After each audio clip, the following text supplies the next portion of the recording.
How's it going, guys? I'm Don Ron. This is an RTFC weekly review. And I am Rick. How you guys doing? Well, this week we're going to be talking about Avengers vs. X-Men versus 4 of 6. Now, I got some things that I really liked about it, and I know Rick has some things that he wants to say. A few. Just a few. So first off, I'm going to start with the first part of it. It's Daredevil versus Psylocke.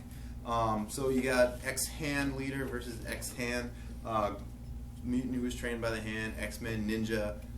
It was a really good fight. The art, I liked it a lot. I thought it was really good. I liked the fact that, you know, when Psylocke tried to get into Daredevil's head, she felt his senses for the first time, and she was like in pain, and she used camouflage from the pigeons and stuff. It reminded him of Elektra. It was kind of cool.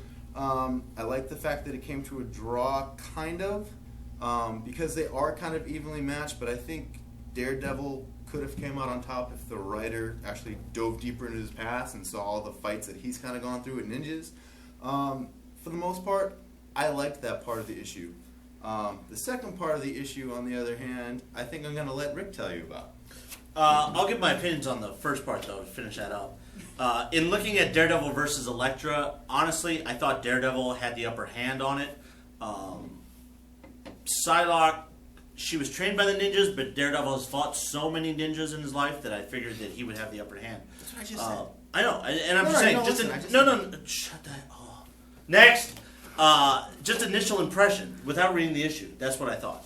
So reading the issue, Psylocke didn't use her side blades as much as I thought she would.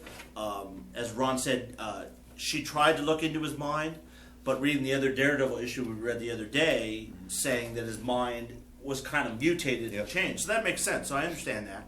I agree with you. I don't believe it would have been a draw. Daredevil definitely would have had the upper hand and should have won. But overall, it was a pretty good battle. Two martial artists, evenly matched. I liked it a lot. That was a good battle. Going on to the second battle now, the mighty Thor versus the slutty Emma Frost. This one I had a problem with. Now, Emma Frost, she was a telepath. Over the years, she's gotten stronger as a telepath, depending on the writer that's written her book. But then she also had this secondary mutation that she could turn into diamond form. And when she was in this diamond form, apparently she couldn't be harmed, she couldn't menstruate, she couldn't do a lot of different things that she normally does. So going into this battle, Thor fights her.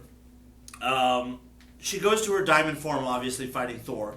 Thor smashes her into shards of diamond. Sends her up into the atmosphere. Upper atmosphere, way up. So now, apparently, I was told after this that she has the Phoenix Force. Mm-hmm.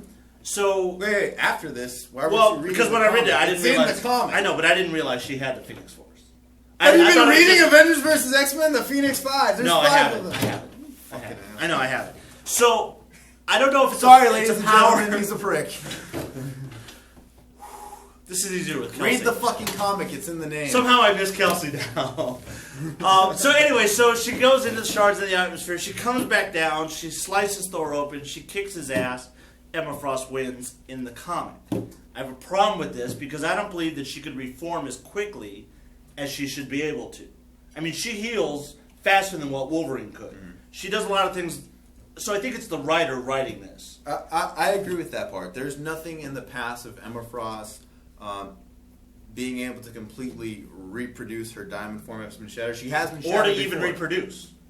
That's true. She has been shattered before, though, at the murder mystery at the X Mansion and the Grant Morrison run. Right. But she didn't reform herself. Right. So there's a little bit of writer continuity. I'm sure they're maybe taking some liberties with the AVX. The Phoenix Force might have something to do with that. Right. But, you know. I think Thor would have been able to beat her on this, and it would have been... It's just an otherworldly being that we don't know how it works, but hey, why the hell would it be able to reform itself? Yeah. So, as far as it goes, the first battle I liked a lot. The second one, I disagree wholeheartedly with how they handled it, but Emma Frost was the victor versus Thor. I do think Thor should have won. However, I do understand how they were able to have Emma Frost come out on top because the Phoenix Force is a wild card. We don't know that the Phoenix Force isn't as powerful as Thor. When Jean Grey was the Phoenix, she was pretty effing tough. You got a Phoenix Force, man. Phoenix Force. So who on the X-Men do you think would have been a better Thor? Colossus? The Juggernaut thing with Colossus right now. But he is the Phoenix Force as well. Yeah. Even though I haven't read it. Well, Namor did take apart all of Wakanda. What? Very true. Very true. Yeah, I don't know. But overall, an RTFC score out of 10. I don't know. The first part I like is an 8. The second part I like is a 4. Yeah, I'm going to go with a 6. Yeah, grade them as 2 separate issues. I agree. I would have went an 8 on the Daredevil Psylocke part. I really like that. The Thor Emma Frost, I'd say a 5. Yeah, I'm going to go 6. All right. That's my review. All right, guys. Tune in next week when we review next week's new issues. Also, send us messages on Facebook and the upcoming. We got a website coming pretty soon. Do it. And send us our emails at paperheroes.com. RTFC. Bye, guys. See you next Later. week.